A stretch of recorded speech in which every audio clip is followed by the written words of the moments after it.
All right, welcome back to Uncut Never Filtered. Today, the boys have lined up a blind. Gonna compare each one, see what notes I get, give them a score, and see which one comes out on top. Up next.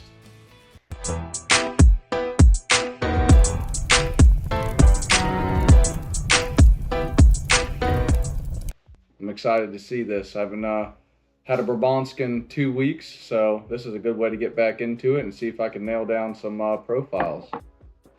All right, so number one, but we're gonna go ahead and go in on the nose here. Ooh. So for this one, it's kind of sweet on the nose, maybe a little floral. Oh, it smells good. Okay. We'll see what these guys, hopefully they didn't spike me with something foolish and I'm gonna sound like an idiot. But off the nose, it's not offensive. It might change to a little ethanol. That might be my 2-week virgin nose getting assaulted by this bourbon. All right, let's go in on the palate.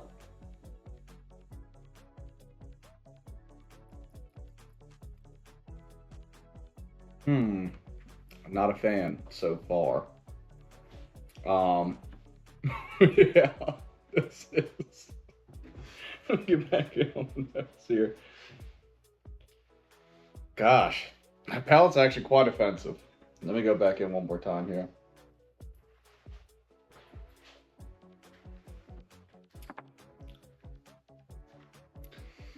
It's got some, like almost rye, high-rye, but it's like an earthy, ethanol-y kind of flavor profile. The nose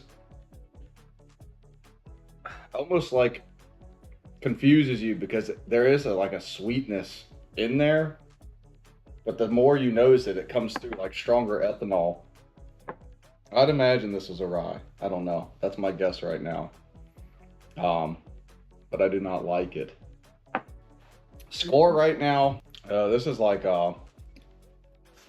I would say maybe like a high 4, low 5 for me, honestly. I do not like this. I will not purchase this, and I shall not drink any more of it. All right, on to number 2. Let's see if Phil tried to screw me over once again. This nose is way less ethanol-y. Maybe a little nuttiness in there. You know, I can sniff a nut out about 1.5 miles. So I'm getting some nuts on this sucker. Let's get it on the palate. That's good. I like that one. But it's similar to that aftertaste. But it was way less tame. It had more of those like bourbon flavors. A tiny bit of nut, maybe some leather on the front end. But the aftertaste was pretty similar to the number 1 there. So let me go back in on it. Now it's starting to open up a little bit more sweetness. I'd say a little bit of tobacco and leather's coming through on the nose on this fella.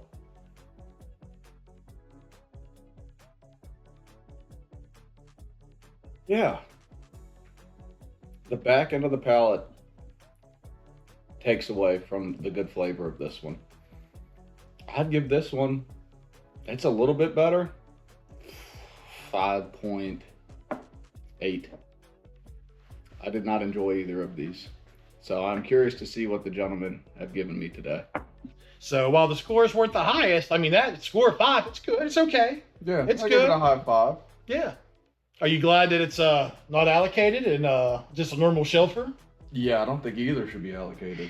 All right, so let's break it down. In glass number 1, he was drinking a highly allocated bourbon from the Buffalo Trace Distillery, rumored to be between 6 to 8 years old. In this corner, in glass 2, he was drinking a bourbon, and you nailed it in there, both High-Rye bourbons. This one rumored to be 7 to 9 years old from the Four Roses Distillery. What? All right, the MSRP for glass number 1, this highly allocated, sought-after Buffalo Trace product. It can be yours for $130 to $140, But if you get it on the secondary market, we're looking at $250 to $500 hairs. Whoa. Versus our everyday shelfer, $49.99 plus tax. So just if you get them for MSRP, about a third of the cost, right? Compared versus secondary, much better value. So in glass number 1, the highly allocated product was Blanton's Gold. Are you serious? You're drinking Blanton's Gold. In glass number 2, you were drinking Four Roses single barrel. Okay. Specifically, the recipe OESO. Really?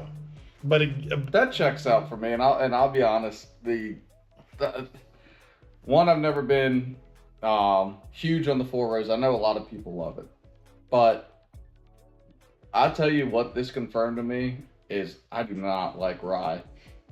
High-Rye. High-Rye was rough. Those High-Rye, I mean, that you could not get away from that flavor on the back end. Oh. Yeah, that's what I'm saying. You see the difference in that? You almost have to hunt for the nose on that one.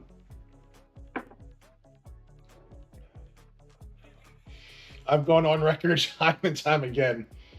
I love Blanton straight from the barrel.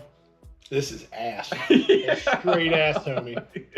That's an actual barrel pick too from a store. Good. They went to Really? Buffalo Trace Distillery and picked that. Barrel. Best of the best, right? They rolled out the 4 barrels, and this was the golden barrel to rule them all. That sucker is butt.